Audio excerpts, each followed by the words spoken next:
When Morehouse School of Medicine speaks of beacons, one must remember M. Delmar Edwards, M.D., a leading trustee and supporter of Morehouse School of Medicine. He made a personal commitment to himself to help all around him who were blessed with the gifts, the intellectual gifts of becoming a physician to do so. Dr. Edwards understood the obstacles and financial burdens that faced aspiring young students pursuing their dreams of a career in medicine. The scholarship means a lot because it's allowing me to continue to go there without having the financial strain. But my grandfather and my family are very proud of me being the first physician in our family. And he passed away last year, and it means a lot because I want to make him proud. And his mother was a maid, his father a store worker and struggling preacher who saved $100 to hold Delmar Edwards' spot in college. He encouraged students to strive for excellence and avoid using race as an excuse for any lack of success. A lot of the kids get excited about the fact that I played at Florida State University. But the real story was Dr. Edwards had helped to get the Little Leagues integrated at the age of 12 for me. So I'd only played 1 year Little League ball, 3 years at Babe Ruth, 2 years of high school, and I was in a Division I program, playing all across the country. And Delmar was such an engaging person that if you were any type of human being at all, you could not help but like and love this man. He always said that if you have two best friends in life whom you can trust your life with, you're very fortunate. My father had the gift of being a best friend to many people.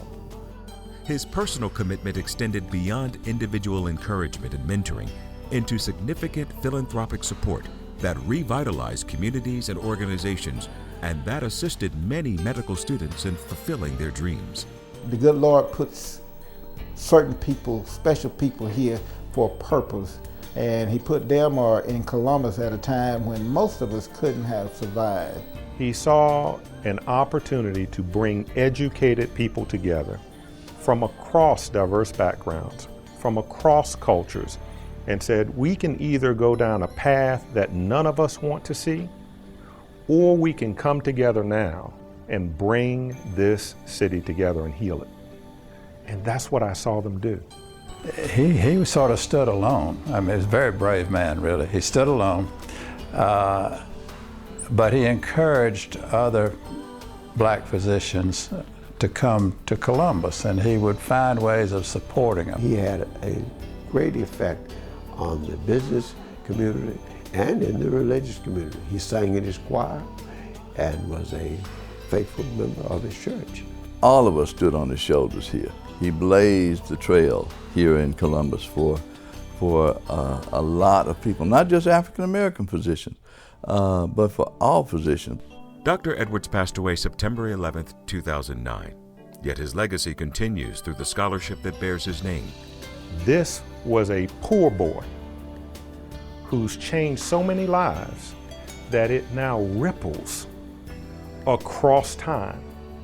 He may be long gone, but the lives he's changed are now changing other lives. He, at one meeting, which I'll always remember, stood up and said, well, this is how we're going to invest in our organization now. That one afternoon created the modern Georgia State Medical Association, because since that time we've expanded, and I think we may be the strongest state medical organization that's part of the National Medical Association. A civil rights advocate, educator, and the first African-American surgeon in Columbus, Georgia, Dr. Edwards' legacy will live on for generations through the impact he made on the lives of aspiring African-American physicians. You don't have to have statues. You just have to have a good heart.